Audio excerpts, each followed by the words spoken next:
하나님의 풍성한 축복이 오늘 여기 계신 모든 분들에게 함께 하시길 예수님의 이름으로 축원합니다. 한 주를 살면서 정말 한 주 한 주의 시간이 참 빠르다는 느낌이 많이 듭니다. 이 학생 때는 그 시간이 참 지루했거든요. 근데 어느 때부턴가는 이제는 뭐 조금 하다 보면 하루가 지나가는 거예요. 뭘 하려고 생각하면 지나가는 것입니다. 우리에게 주어져 있는 이 시간들이 각자 다르지만은 그 시간 내에 여러분들 충실하셔서 하나님 안에 기쁨과 영광을 돌릴 수 있는 주의 귀한 백성 되시길 예수님의 이름으로 축원합니다. 그래서 오늘 설교 제목은요, 온전한 회개와 화목이라는 제목을 좀 나누길 원합니다. 여러분, 우리가 잘 아는 베네수엘라, 거기 가면은 세계 미인이 거기 다 있다 그러지요. 그런데 그 나라가 망했나요? 예, 망했어요. 이 나라가 남미에 있는 이 나라인데 바다에 유전이 있다는 소식을 듣고 이들이 개발한 결과 세계 4대 유전 국가가 됐다 그럽니다. 근데 이 사람들이 이것들을 4대 유전 국가가 되었지만 다른 데를 투자했을까요, 안 했을까요? 예, 기름만 있다고 생각하고 기름에만 집중하다 보니까 다른 것들을 하지 않았어요. 그냥 나눠 썼죠. 그런 결과가 어떻게 됐냐면 그 나라가 휴지 하나를 살기 위해서는 저렇게 많은 돈을 가지고 가야 살 수 있을 정도로 그렇게 빈국이 되었습니다. 오늘 우리가 살면서 하나님께서 주신 풍요들이 각자 있으리라고 생각합니다. 근데 그 풍요가 항상 우리에게 늘 있다고 생각할 수는 없습니다. 어느 순간 다 빼앗길 수도 있고 어느 순간 우리에게 그것이 독이 될 때가 있습니다. 성경 본문에는 그 이야기를 합니다. 우리 성경 본문에 있는 말씀을 좀 보겠습니다. 역대상 21장 17절부터 19절인데요. 제가 17절, 성도 여러분들께서 18절, 19절은 같이 보겠습니다. 하나님께 아뢰되 명하여 백성을 계수하게 한 자가 내가 아니니까 범죄하고 악을 행하는 자는 곧 내니이다. 이 양무리는 무엇을 행하였나이까? 청컨대 나의 하나님 여호와여, 주의 손으로 나와 내 아비의 집을 치시고 주의 백성에게 재앙을 내리지 마옵소서. 여호와의 사자가 갓을 명하여 다윗에게 이르시기를 올라가서 여부스 사람 오르난의 타작마당에서 여호와를 위하여 단을 쌓으라 하신지라. 같이 보겠습니다. 시작. 다윗이 이에 갓이 여호와의 이름으로 이른 말씀대로 올라가니라. 성경 본문에는 지금 나와 있는 이 내용들은 다윗이 정말 힘있고 좋았을 때 그가 인구조사를 한 것이 문제가 되었습니다. 그래서 하나님께서 그들에게 재앙을 내리셨을 뿐만 아니라 약 7만이라는 사람들이 죽었습니다. 그런데 이 모든 것들을 보았을 때 다윗이 자신을 볼 때 이 죄의 원인은 누구예요? 자신이라는 것입니다. 자신이란 걸 생각하니까 차라리 누구를 죽이고 말라는 거예요. 나를 죽이시고 그 아무 죄 없는 백성들은 가만 놔두시라고 하나님께 부탁드리는 것입니다. 근데 하나님께서 그것들을 들으셨어요. 그리고는 하나님께서 뭐라고 말씀하시냐면 여부스 사람 오르난의 타작마당에 가서 누구를 위해서? 여호와를 위해서 단을 쌓으라는 것입니다. 결론은 다윗이 잘못한 것들을 그가 회개하였기 때문에 그것으로 인해서 하나님께서 그들을 치시는 것들을 멈출 뿐만 아니라 정말 하나님께서 그들에게 회복할 수 있는 은혜를 주신다는 것입니다. 오늘날 많은 사람들은 회복이라는 것을 굉장히 중요합니다.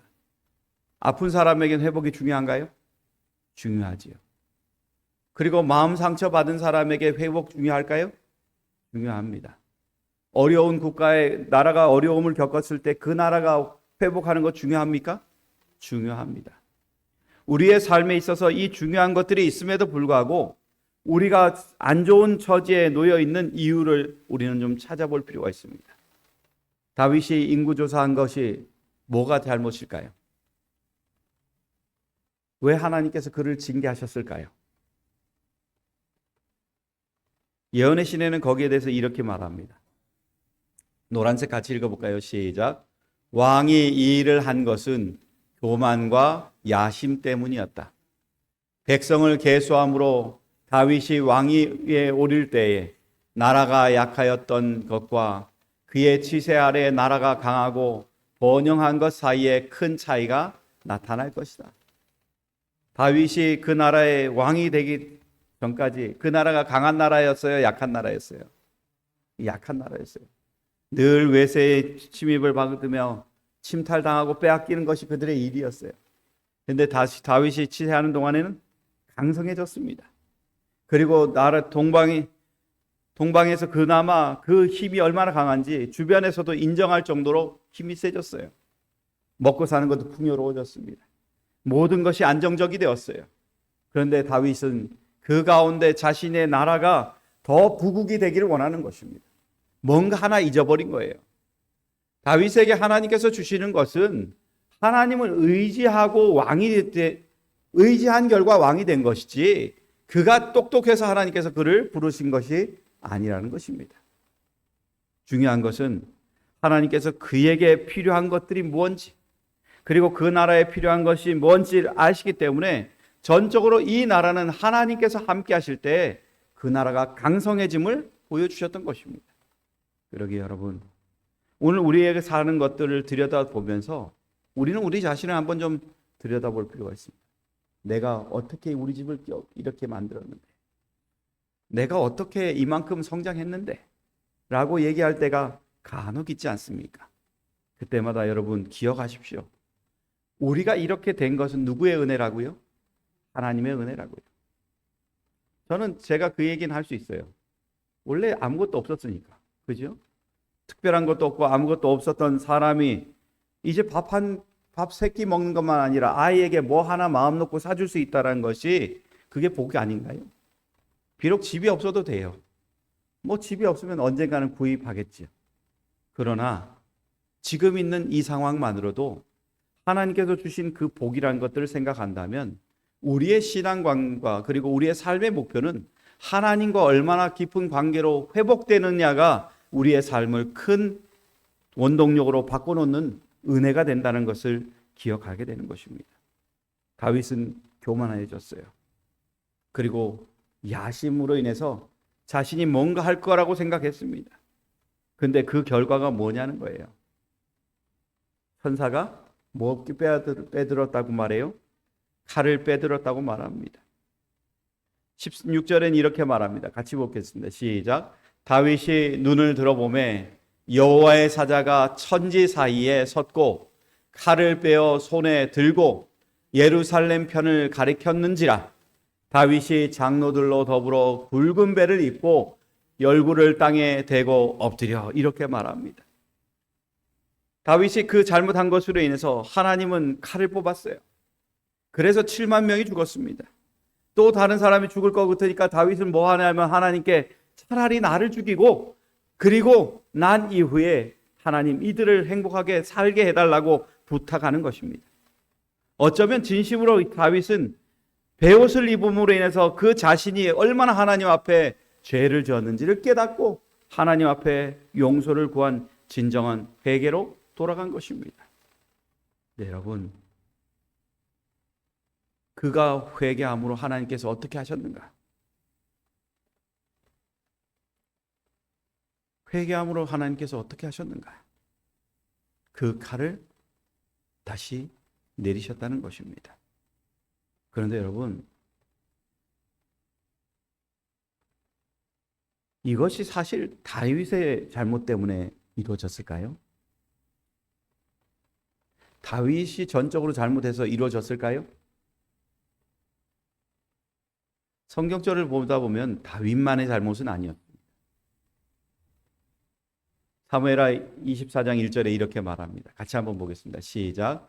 여호와께서 다시 이스라엘을 향하여 진노하사 저희를 치시려고 다윗을 감동시키사 가서 이스라엘과 유다의 인구를 조사하라 하신지라 이렇게 말합니다. 누구의 잘못이 있다는 거예요? 이스라엘 백성. 그들이 지금 왕이 그렇게 등극하고 난 다음에 자신들의 삶이 풍요로워지니까 그들도 이제 뭐가 됐냐면 교만해졌던 것입니다. 하나님께서 우리에게 다윗이라는 왕을 주셔서 우리를 풍요롭게 만들어줬을 뿐만 아니라 우리의 삶을 이렇게 행복하게 해주셨음에도 불구하고 그것들이 그들의 주가 아니라는 거예요. 역시 왕 하나 잘 세웠더니만 우리가 이렇게 됐어. 우리가 하나님 앞에 왕 달라고 한 거 잘한 거야 라고 생각하는 것입니다. 그것이 결론은 그들에게 심판이 오게 되는 것입니다. 여러분, 다윗의 잘못으로 이렇게 뒤처진 이 내면 속에는 이스라엘 백성들이 하나님 앞에 죄를 짓고 있다는 것들을 보여주고 있는 거예요. 그래서 하나님께서 선택권을 주셨어요. 하나님께서 주신 선택권 3가지 혹시 기억나시나요? 첫 번째, 3년 동안 뭐 하고요? 기근을 줄 것이냐. 두 번째, 석 달을 어떻게 해요? 대적에게 패하여 대적의 칼에 쫓길 것입니다. 여러분, 이 2가지만 해도 이스라엘 백성들이 죽을 것을 말하는 거예요? 안 말하는 거예요? 그것만 해도 3년 기근이면 사람들이 죽습니다. 그리고 석 달 대적에게 쫓기면 사람들이 죽어요. 그리고 3번째는 여호와의 칼 곧 온역이 사흘 동안 이 땅에 유행하며 이렇게 말합니다. 3가지 중에 선택하라는 거죠. 여러분이면 어떤 걸 선택하겠습니까? 1, 2, 3번 중에. 기왕이면 짧은 게 좋죠. 짧고 굵게 얻어맞는 게 낫다 이런 생각이 듭니다. 근데 여러분, 이 3일이라는 속에는 엄청난 많은 사람이 죽었어요. 근데 강도는 다 똑같은 것 같아요. 근데 하나님은 우리에게 일러주십니다. 이런 상황 속에서도 하나님은 이스라엘 백성들을 그들을 심판하는 게 목적이 아니라 그런 과정 중에 하나님을 의지하라는 것입니다. 역대상 21장 13절에 이렇게 말합니다. 하나님께서 선택하라고 말하니까 다윗이 이렇게 말합니다. 다윗이 갓에게 이르되 내가 곤경에 있도다. 여호와께서는 긍휼이 심히 크시니 내가 그의 손에 빠지고 그 사람의 손에 빠지지 않기를 원하나이다. 다윗은요, 심판받는 걸 하나님께 맡겼어요. 죄는 인간이 졌지만 긍휼하신 하나님께서 심판해달라는 것입니다. 하나님께서 우리에게 심판해 주실 때 그것들은 내가 받아들이겠다는 것입니다. 여러분, 우리가 선택하는 것들이 때로는 올바른 것처럼 보이지만 이 선택으로 인해서 우리는 많은 것들을 손실을 볼 수도 있습니다.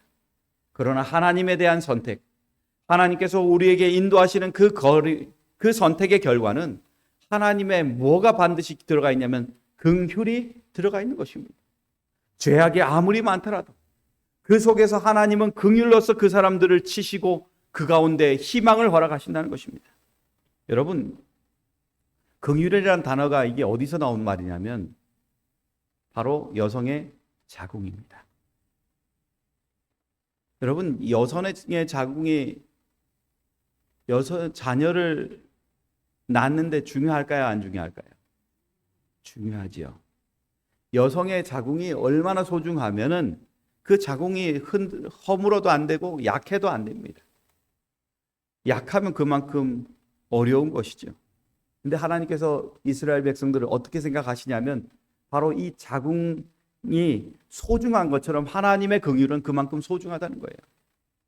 여러분, 아이가 태어나는 것들이 쉬운 일일까요? 어려운 일일까요? 어려운 일이죠.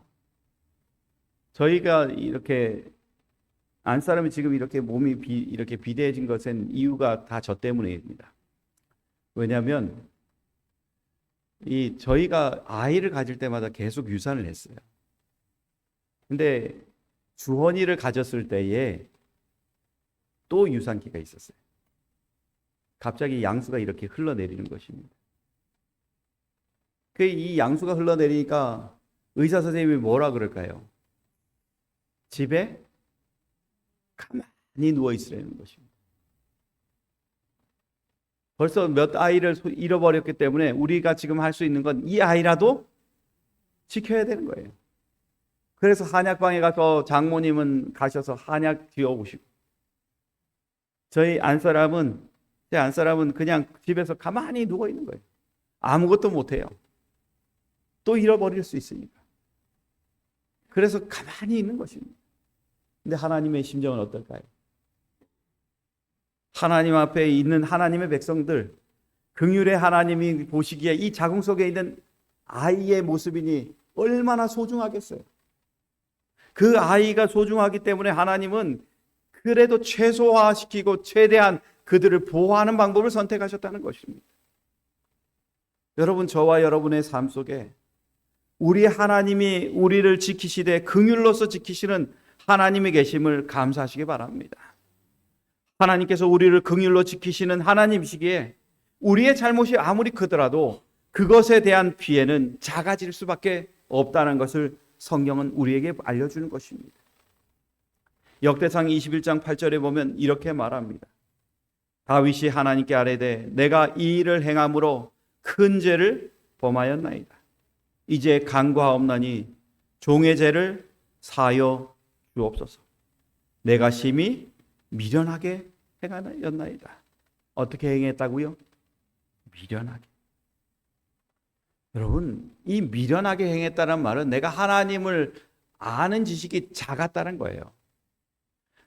하나님이 나를 어떻게 지키시든 어떻게 긍휼하게 여기시는지 그것들을 알긴 아는데 피상적으로 착각했다는 거예요.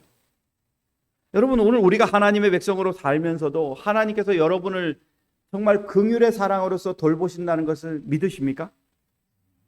하나님께서 여러분을 아끼신다는 걸 믿으십니까? 그런데 여러분, 오늘 우리가 살면서 크게 실수하는 건 뭐냐면 그 긍휼의 사랑을 착각한다는 거예요. 요즘에 우리나라의 시대가 발전하면 발전할수록 최근에 나타나는 새로운 흥미로운 것이 뭐냐면 나라가 발전하고 발전하면 발전할수록 그 발전과 함께 종교도 같이 발전한다는 것입니다. 무당이 늘어나요. 여러분, 매일경제라는 신문에 보면 이렇게 말해요. 20년 새 무속인이 몇 배로 늘었다고요? 4배요. 한국의 점집이 잘 되는 이유에 대해서 그 기자가 썼는데 이렇게 말합니다. 20년 전에는 20만이었는데 이제는 몇 만이 됐다는 거예요? 80만이 됐다는 거예요.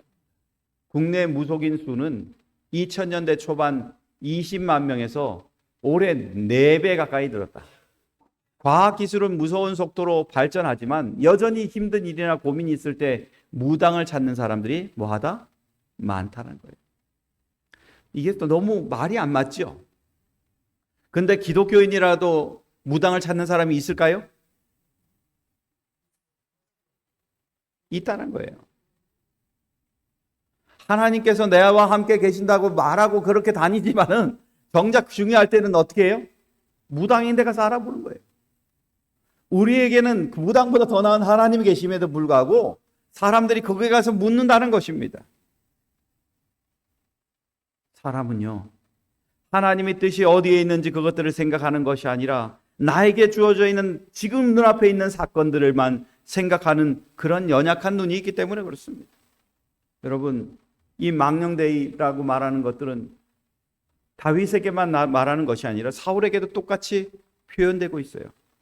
사울이 정말 하나님께서 기다리라고 했음에도 불구하고 기다리지 않고 그냥 번제를 드려요. 하나님께서 원하시는 것들이 있음에도 불구하고 그가 그 기다리지 못한 결과 그에게 주고 약속하셨던 영원한 그의 왕국이 사라져버려요. 오늘날 많은 사람들이 가장 실패하고 있는 것들이 뭐냐면 하나님께서 주신 축복들이 있지만 그것들을 망각한다는 거예요. 망각하고 그리고 망령되이 생각한다는 거예요.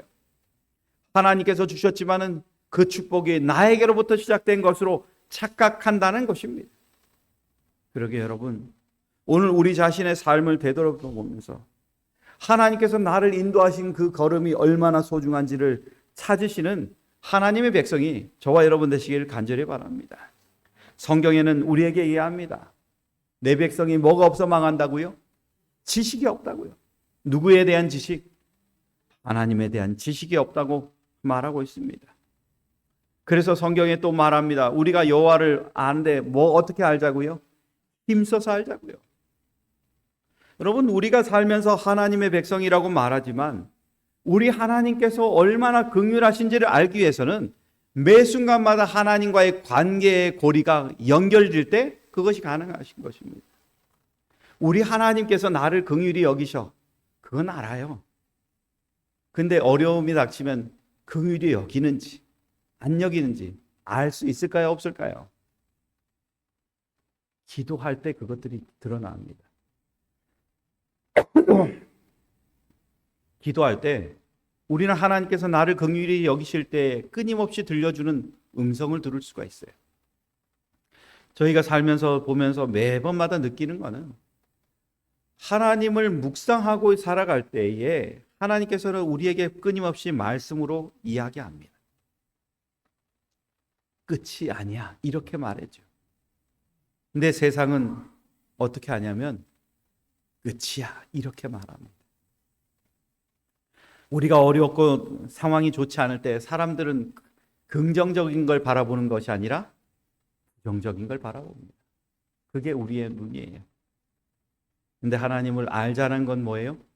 부정 속에 긍정을 찾는 것입니다. 하나님께서 우리에게 주신 이 말씀을 통해서 정말 하나님께서 나를 긍휼히 여기신다면 그 고난과 역경 속에서도 하나님이 주신 또 다른 희망을 우리에게 주실 수 있다는 걸 마음속에 받아들이고 수용하는 거예요. 호세아서 11장 8절에는 이렇게 말합니다. 같이 읽어볼까요? 시작. 에브라임이여 내가 어찌 너를 놓겠느냐? 이스라엘이여 내가 어찌 너를 버리겠느냐? 내가 어찌 아드마 같이 놓겠느냐? 어찌 너를 수보인 같이 두겠느냐? 내 마음이 내 속에서 돌이키어 나의 긍휼이 온전히 불붙듯 하도다. 이스라엘 백성들이 죄 짓고 문제 있을 때마다 하나님의 사랑은 어떻다고요? 하나님의 긍휼은 불붙듯 하다는 것입니다. 우리가 살면서 참 신기한 것은 불씨라는 것이 참 신기한 거예요. 불이 나다가 꺼진 것처럼 보이는데 불씨만 있으면 불이 다시 살아날까요? 살아나요. 제가 보면서 이렇게 어렸을 때 보면은 불 다 껐다고 집에 갔어요. 근데 좀 있다 보면 불이 또 살아나요. 요만큼 논 태울 때도 이렇게 시골에 가면 어렸을 때 논두렁 태우나요? 예, 태웁니다. 논두렁을 태울 때 저도 한 몫을 합니다. 저희 집에 논이 없거든요.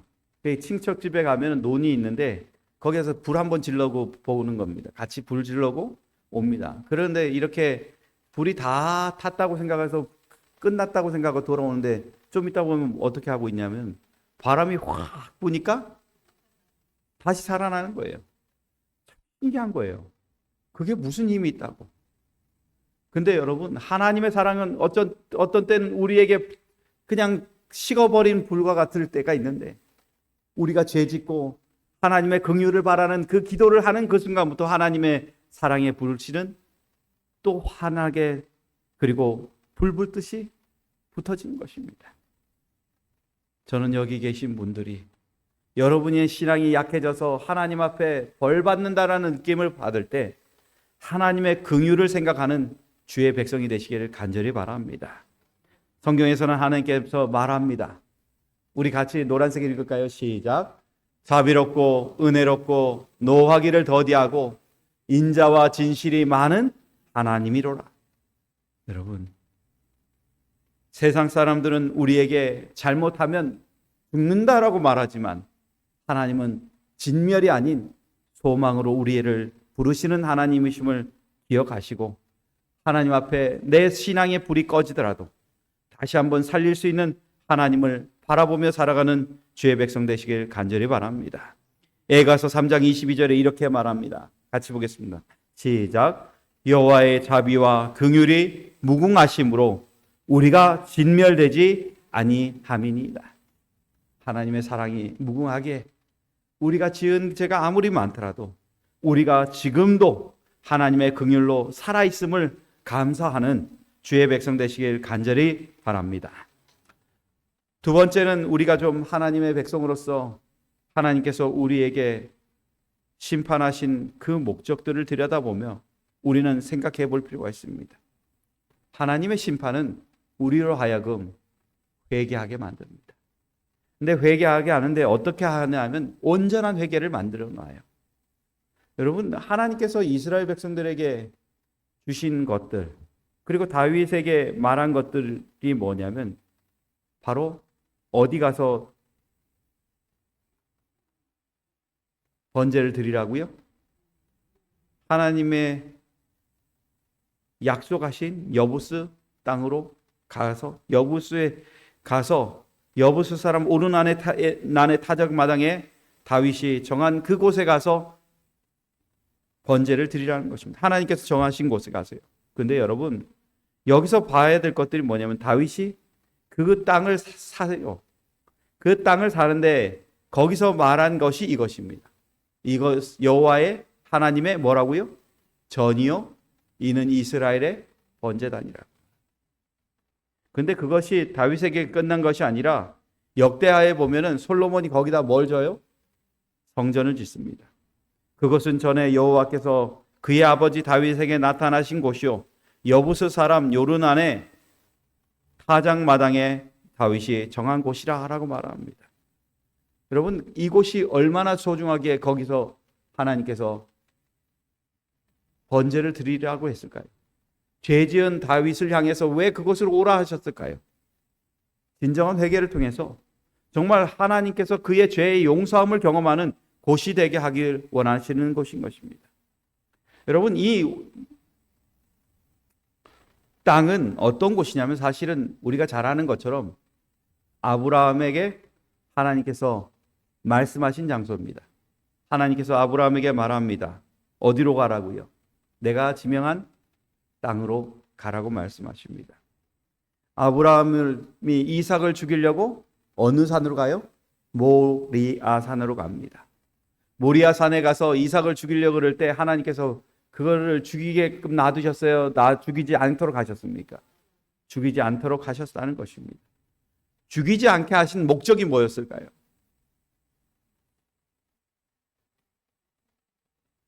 죽이게 하지 않은 목적.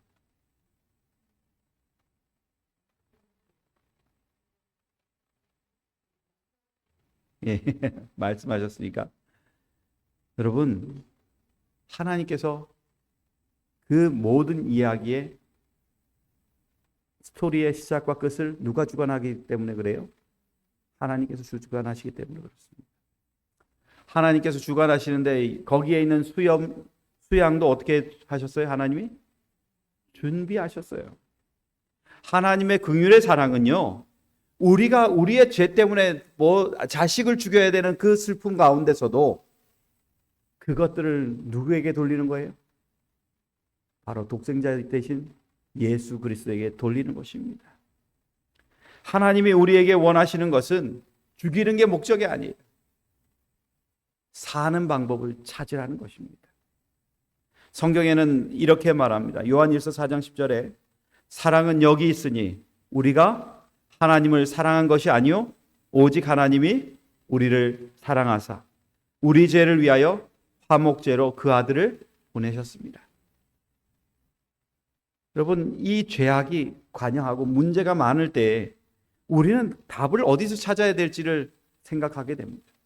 하나님께서 왜 번제를 다윗에게 드리라고 명령하셨고 또한 왜 아브라함에게 그 아들을 위해서 그 아들을 잡아서 그의 죄로 인해서 번제를 드리게 하셨냐는 것입니다. 문제는 그 죄는 우리가 짓더라도 감당은 누가 하신다는 거예요? 하나님께서 하시는 것이고 그 짐을 예수에게 지게 하신다는 것입니다. 오늘날 우리는 영적인 싸움을 하고 있습니다. 매 순간마다 변하지 않는 영적인 싸움을 해요. 성경에 보니까 다 사단이 일어나 이스라엘을 대적하고 다윗을 격동하였다고 말합니다. 여러분, 이 이야기의 원인은 어디서 찾아야 되는 거예요? 사단에게 찾는 것입니다. 하와를 속였던 사단. 다윗을 속였던 사단. 계속 옆에서 부채질하고 있는 그 거짓된 삶 속에 우리는 알게 모르게 스며 들어가는 거예요. 그것이 진짜인지 아닌지 그것들을 구분할 수 있는 영적인 눈이 필요한 것입니다. 다윗에게요, 만약에 사단이 충동질할 때 너 이스라엘 백성들을 하나님께서 주셨으니까 너가 이제 하나님께 대놓고 이 땅은 내가 성취했고 이 모든 건 나에 의해서 이루어졌어 라고 얘기했으면 넘어갔을까요? 안 넘어갔을까요? 다윗이 그렇게 외치라면 다윗은 넘어가지 않습니다. 왜냐하면 예수님에게도 똑같은 것들을 얘기했거든요. 하나님과의 관계가 연결되어 있는 자에게는 그게 쉽게 넘어가는 것이 아닙니다. 근데 이 인원수를 파악하는 건 그거는 큰 것이 아닌 것처럼 보였어요. 왜요? 내가 그렇게 만드는 것처럼 보였기 때문에. 내가 주관자고 남들에게 경배를 받는 대상이 돼버리니까 그렇게 되는 것이지요. 그 결과 그렇게 하는 것이 그냥 큰 문제가 아닌 것처럼 받아들였다는 것입니다. 근데 여러분, 이것을 누가 반대했냐? 요압이 반대했어요. 군대 장관이. 그가 한 말이 이것입니다. 이스라엘로 죄가 있게 하시나이까.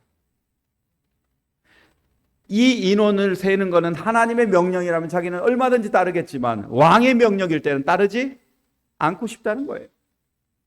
왜냐하면 이것은 하나님께서 주신 선물이요 하나님의 은혜지만 그것들을 받아들일 준비가 그가 없다는 것이에요.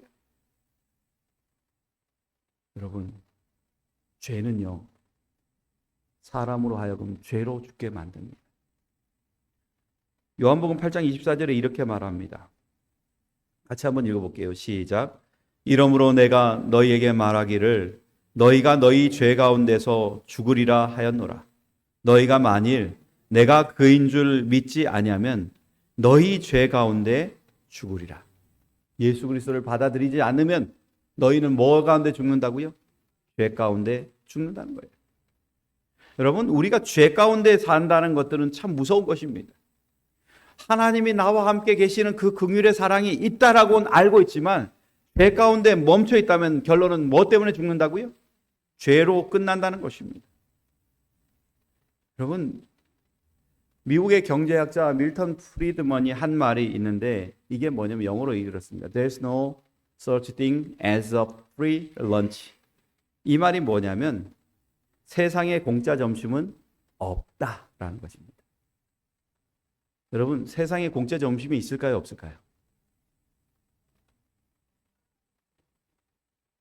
남의 집에 가서 얻어먹으면 공짜 점심이잖아요. 그죠? 근데 왜 이 말을 했을까요? 이 이야기가 나오게 된 동기가 뭐냐면 옛날에 이 당시에는요 술집이 있었답니다. 술집에 가면 술을 정해진 금액만큼 먹으면 뭘 줘요? 공짜 밥을 주는 것입니다. 그러면 이게 실제로 공짜 밥이에요? 아니면 더 많은 걸 손해보는 거예요? 여러분, 술을 마시니 술 마셔서 해롱해지고, 그죠? 정신 없어지고. 그리고 또 뭐가 있을까요? 술 마셔서 그랬을 뿐만 아니라 내 몸도 망가져요. 그걸 위해서는 뭐도 써야 돼요? 술값을 내야 되니까 돈도 써야 돼요. 근데 거기에 결정적인 건 하나가 뭐가 있다는 거예요? 공짜 밥이라는 거예요. 여러분, 공짜 밥이 공짜예요? 아니에요? 공짜가 아니에요. 근데 사람들은 뭐라고 생각하냐면 그 숫자 파악하고 이러는 것들이 다 공짜인 것처럼 생각하는 거예요. 어렵지 않은 것처럼 생각해요. 죄 가운데 사는 것들은 큰 문제가 없는 것처럼 생각해요. 그러나 중요한 건 그것으로 인해서 많은 손해가 있다는 거예요. 하나님께서 왜 다윗에게 그런 고통을 주셨는가? 예언의 시는 이렇게 말합니다. 비록 가장 침울한 형벌을 통하여서도 당신의 은혜와 자비의 목적을 성취시킨다는 것을 우리로 알 수 있게 하신다. 하나님께서는 다윗을 회초리 아래로 지나가게 하셨으나 그를 뭐 하지 않으셨다? 멸하지 않으셨다. 풀무는 정결하게 하기 위한 것이지 태워 없애버리기 위함이 아니야. 여러분, 그가 숫자 센 거, 그것으로 인해서 하나님께서 그를 단련하고 고통스럽게 한 것은 내가 아무것도 아닌 것들을 그것을 통해서 깨닫게 만들고 하나님 앞에 순종하게 만드는 것입니다.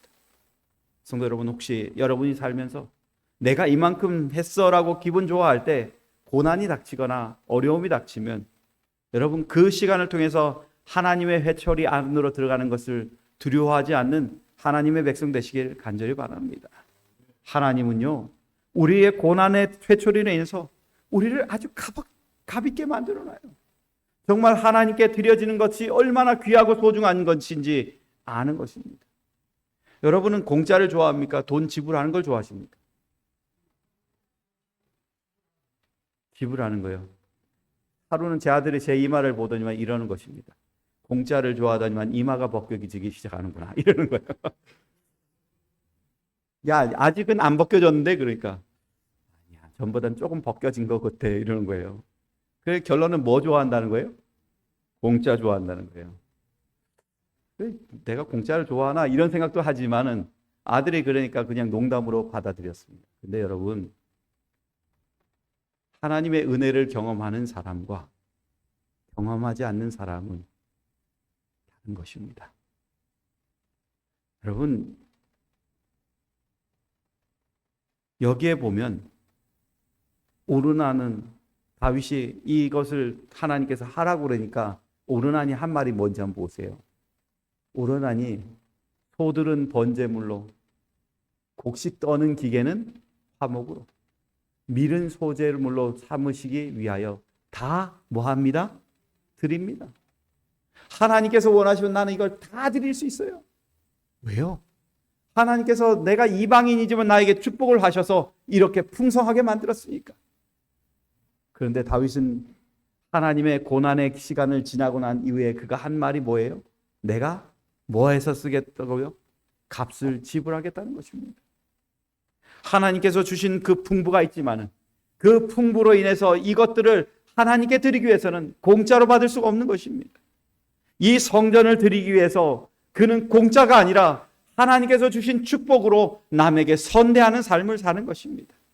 회개라는 건요, 여러분, 하나님께서 주신 축복으로 내 마음속에 품고 있는 것으로 공짜를 더 받는 것이 아니라 내게 받은 그것을 남에게 줌으로 인해서 그 사람을 행복하게 만들어주고 그리고 하나님께 영광 돌리는 일을 선택하는 길이라는 것입니다. 그래서요, 우리의 삶에 혹시 회개가 필요하다면 하나님께서 주신 그 은혜의 충만으로 여러분의 삶을 복되게 하시고 그리고 하나님께 영광 돌리기 위해서 하나님께서 주신 은혜로 남에게 나눠줄 수 있는 그런 사람이 저와 여러분이 되어야 됨을 이야기하는 것입니다. 사랑하는 성도 여러분, 오늘 저와 여러분의 안에 하나님은 우리에게 회복하라고 얘기합니다. 미가서 7장 8절에서 9절에 있는 말씀을 보고 오늘 말씀 마치길 원합니다. 같이 보겠습니다. 시작. 나의 대적이여 나로 인하여 기뻐하지 말지어다. 나는 엎드러질지라도 일어날 것이요 어두운 데 앉을지라도 여호와께서 나의 빛이 되실 거미로. 내가 여호와께 범죄하였으니 주께서 나를 인하여 심판하사 신원하시기까지는 그의 노를 당하려니와 주께서 나를 인도하사 광명에 이르게 하시리니 내가 그의 의를 보리로다. 여러분이시여, 고난의 풀무를 지나니까 뭐가 보인다고요? 광명이 보인다. 하나님께서 나를 인도하시는 것들로 인해서 회개하게 한 이후에 더 아름다운 것으로 나의 삶이 아름답게 꼴지어지게 만들어주시는 하나님의 빛이 우리에게 주어졌다는 것입니다. 저는 여기 계신 모든 분들이 실패하더라도 우리를 이기게 만드시고 우리를 회복하게 만드시고 우리에게 복되게 만드시는 하나님의 계심을 감사하며 매 순간 살아가시는 주의 백성 되시길 간절히 바랍니다. 그리고 긍휼로서, 하나님의 긍휼로서 여러분의 영적인 삶이 주 안에 평화롭고 풍성하게 되시기를 간절히 바라며 말씀을 마치겠습니다.